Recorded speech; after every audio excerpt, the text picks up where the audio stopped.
pouquinho de Ares de novo, eu vou chamar o Antônio Moraes Neto, cofundador da Vox Capital. O Antônio, se vocês pesquisarem um pouquinho, vão ver que ele tinha, se dependesse só da história e da inércia, ele provavelmente teria uma história totalmente diferente da história que ele escolheu para ele. Que eu espero que ele conte por que foi que ele escolheu essa rota, né?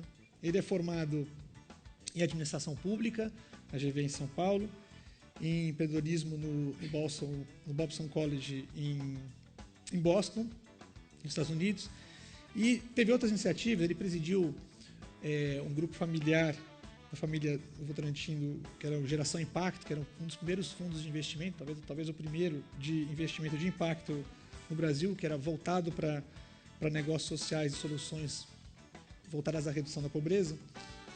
E, enfim, foi colaborador da Endeavor, trabalhou em consultorias estratégicas, como a Booz Allen. E é um jovem desses, assim, bem inquietos, inquietos inclusive com ele mesmo, né? E com as coisas que ele empreende, e recebeu vários prêmios, etc. Mas acho que a coisa mais significativa é que ele foi considerado uma das 40 jovens lideranças no Brasil que vão moldar o que o Brasil vai ser no século XXI. Vocês vão conhecê-lo, e se esses são os jovens que vão moldar o século XXI, a gente vai ter um século XXI brilhante no Brasil. Com vocês, Antônio Neto.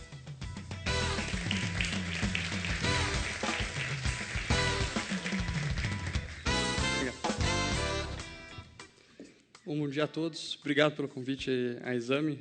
Agradeço as palavras, também está um pouco exageradas, né? Mas só um pouco de peso agora que eu estou aqui na arena de boxe, como o Alexandre falou. Mas eu vim falar um pouco da minha história e o que eu tenho feito nesses últimos anos, que é o que a gente chama de investimento de impacto, que é basicamente o objetivo, você como investidor ou como empresário, de você buscar impacto social junto com retornos financeiros, né? Um novo modelo de negócio, um novo modelo de investimento que a gente trouxe para o Brasil nos últimos anos. Mas eu queria começar lá atrás a minha história.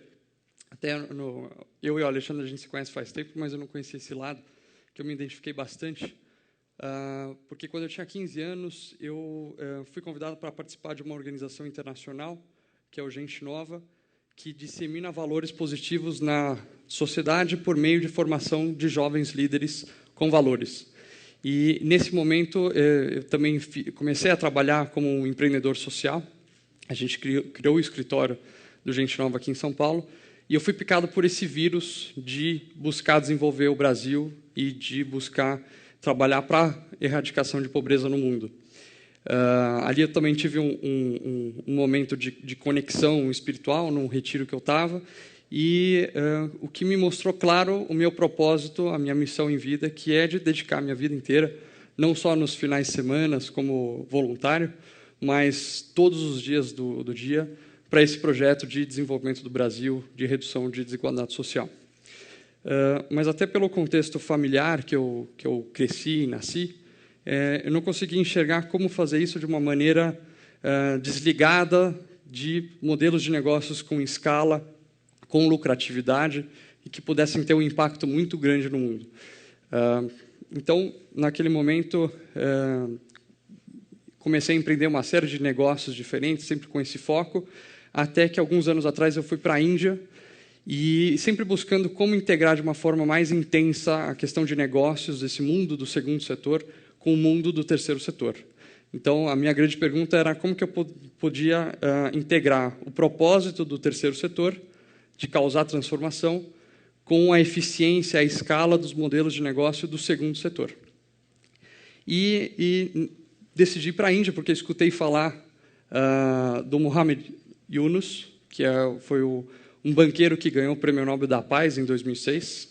E ali eu fiquei um pouco curioso como que um banqueiro, que tradicionalmente as pessoas não veem que tem um impacto pela atividade de ser banqueiro, talvez nos projetos sociais que ele faz, mas é um banqueiro que ganhou o Prêmio Nobel da Paz por ser banqueiro, não nos projetos paralelos que ele tinha. Ele basicamente, acho que boa parte já conhece, o Mohamed Yunus criou o conceito de microcrédito. Então, decidi ir para Bangladesh, depois para a Índia, para conhecer esse mundo de negócios sociais, como o próprio Yunus comenta.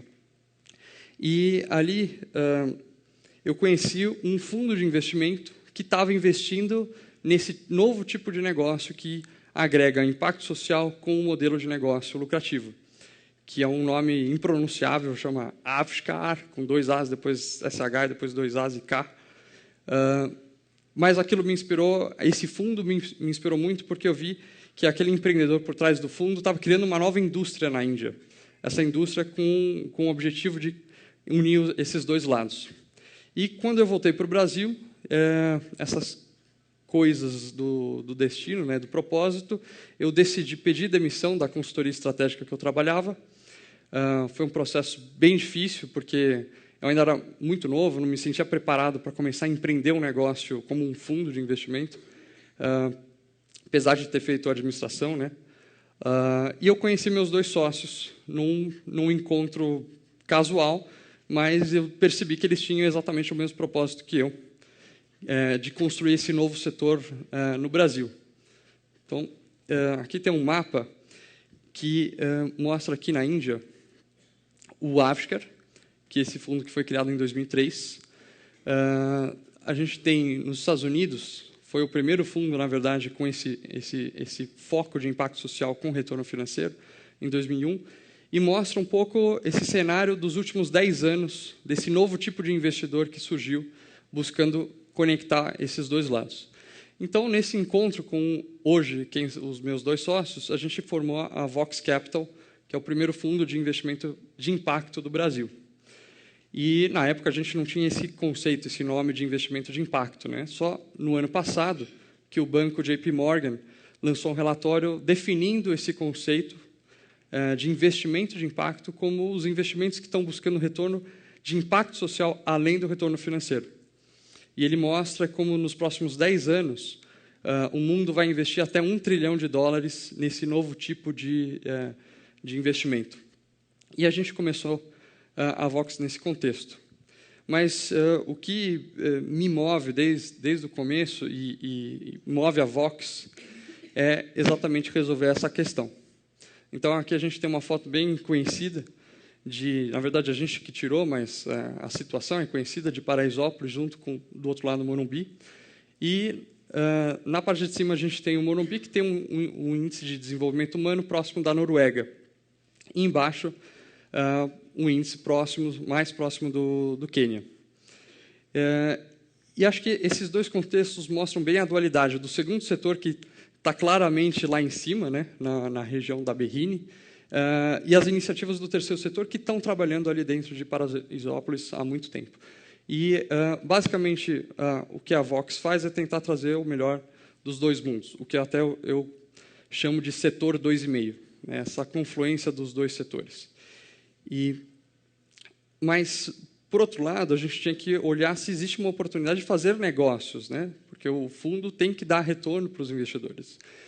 E a gente vê que, em termos de mercado consumidor, o Brasil é o maior mercado da América Latina. A gente tem 150 milhões de pessoas que estão nas classes C, D e E. Essa população é equivalente à população da França e Alemanha somadas, né? E um potencial de consumo de 390 bilhões de dólares. Então, a gente vê que tinha oportunidade de fazer negócios também, ao mesmo tempo que impactando. Mas ficar nesses grandes números, para mim, é um pouco superficial, na verdade. Para quem a gente trabalha para fazer esses investimentos é para pessoas como o Rafael. O Rafael, ele é um cego de nascença, ele nasceu em Manaus.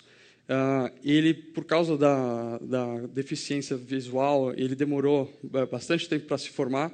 Com 25 anos, ele conseguiu entrar na universidade e ele trabalhava nos finais de semana como professor de informática. Ele era funcionário público e conseguia, ainda por cima, fazer a faculdade. Mas ele não conseguiu terminar, porque depois ele perdeu o emprego. E daí voltou para uma base da pirâmide, né? Voltou para a situação de miséria que ele tinha.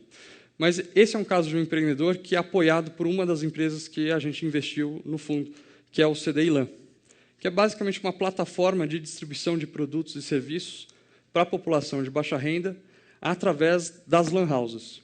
Então, hoje o Rafael, ele voltou a ser um empreendedor, ele criou uma lan house junto com a mulher dele, e o CDI LAN permite o Rafael a fazer uma série de parcerias com grandes empresas, como a Microsoft, a Coca-Cola, o Banco do Brasil, o Banco Itaú. Então, essas grandes empresas estão conseguindo chegar na população de baixa renda através do CDI LAN, que funciona como uma plataforma de distribuição que hoje impacta 1 milhão de pessoas, né? Eles têm 5.600 lan houses do Brasil. Dentro das 100 mil lan houses que existem no Brasil, eles têm 5.600. Então, esse é um primeiro caso de investimento que a gente fez, que o nosso objetivo é aumentar o impacto social e também aumentar o retorno financeiro que a gente pode ter com esse investimento. Um segundo caso que eu trouxe aqui para contar é o Plano CDE, que é um dos principais institutos de pesquisa e de consultoria com foco na população classe CDE. Então, eles trabalham com grandes empresas, com o Banco Mundial, com a AFC, para ajudar a desenvolver produtos que tenham mais impacto para essa população. Então, para a gente é um investimento estratégico, porque eles estão trabalhando com empresas que têm interesse nesse segmento de fazer negócio, mas trazendo uma visão de como que você pode causar mais impacto nessa população. Um terceiro investimento que a gente fez é uma empresa de agenciamento de empregos para a população de baixa renda.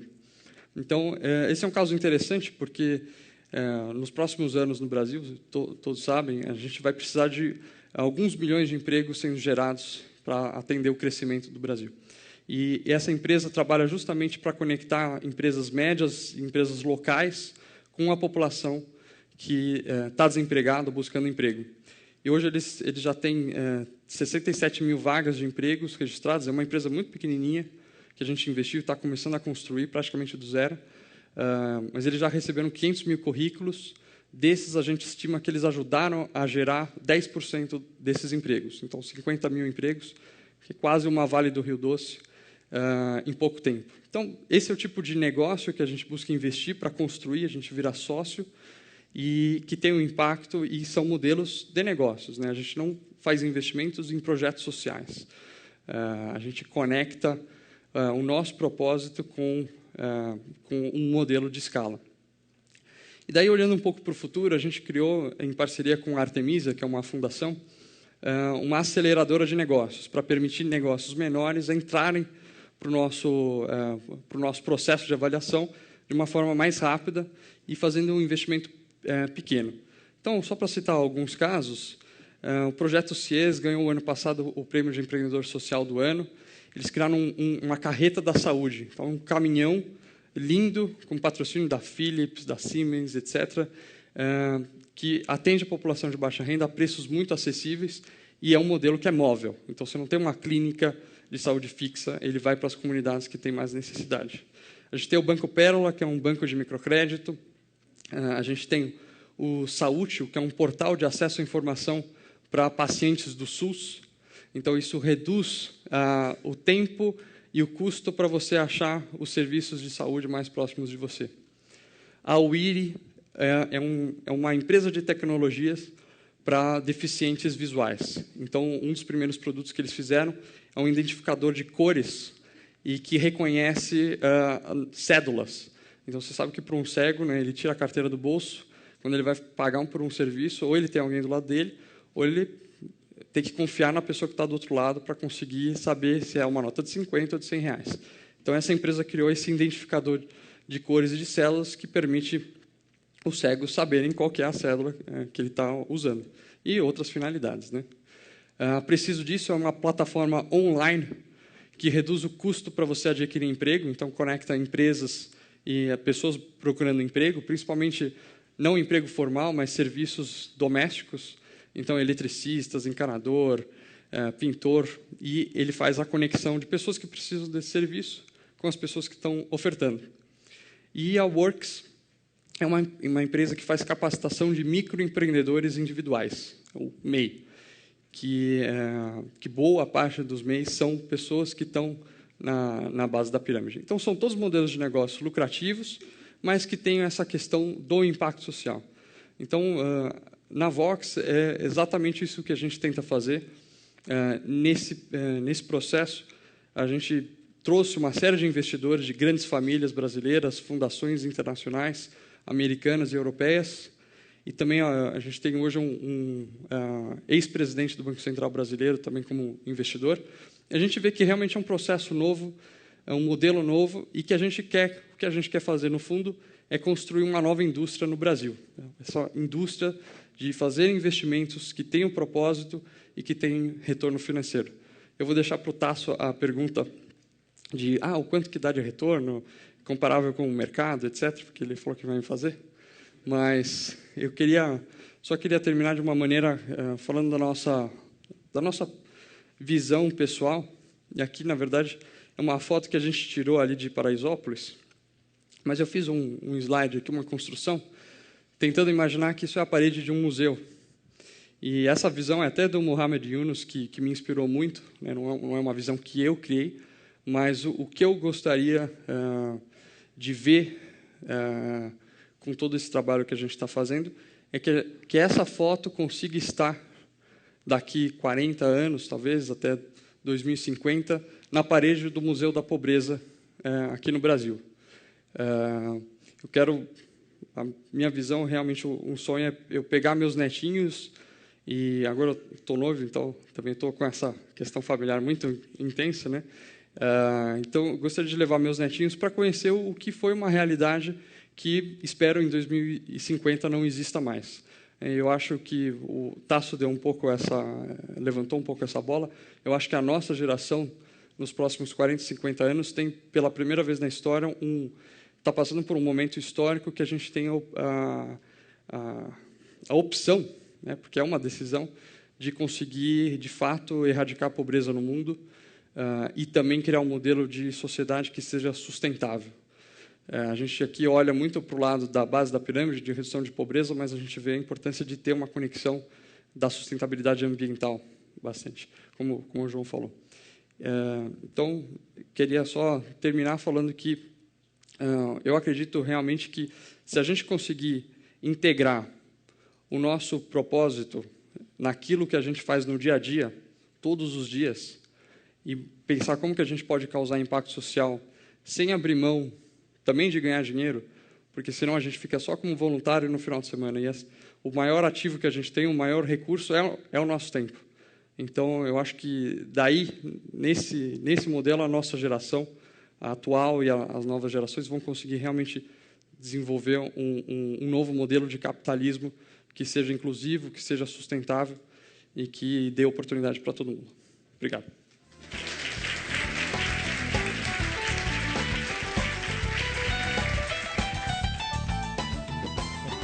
Não vai mais usar, né? Antônio, você vem de uma família que teve um papel fundamental, ou tem, né, em construção da infraestrutura, grandes projetos, grandes negócios e tal no Brasil. Como é que é a sua conversa lá com como é que eles veem essa sua iniciativa, essas suas novas ideias? Como que isso permeia para a sua família e para o grupo? É interessante essa pergunta. Eu fui muito inspirado pelos valores da minha família, né? Eu vejo o meu avô como uma das pessoas da família que, para mim, ele é um empreendedor social. Assim, estando no contato próximo com ele, você vê que a motivação dele continuar a trabalhar até hoje, todo final de semana, 12 horas no final de semana, 35 anos como presidente da Beneficência Portuguesa, e uma série de projetos que ele apoiou. E ele, como empresário, ele faz isso por uma motivação que não é quero fazer mais dinheiro. Chega num ponto que você não precisa mais trabalhar por dinheiro. Eu acho que, no fundo, os grandes empreendedores têm essa motivação, né, no fundo. Então, para mim, quando eu olho lá atrás, ele, meu bisavô, meu tataravô, eles participaram do processo de industrialização do Brasil. E lá atrás, o modelo de desenvolvimento, né, no mundo passava muito forte por industrialização.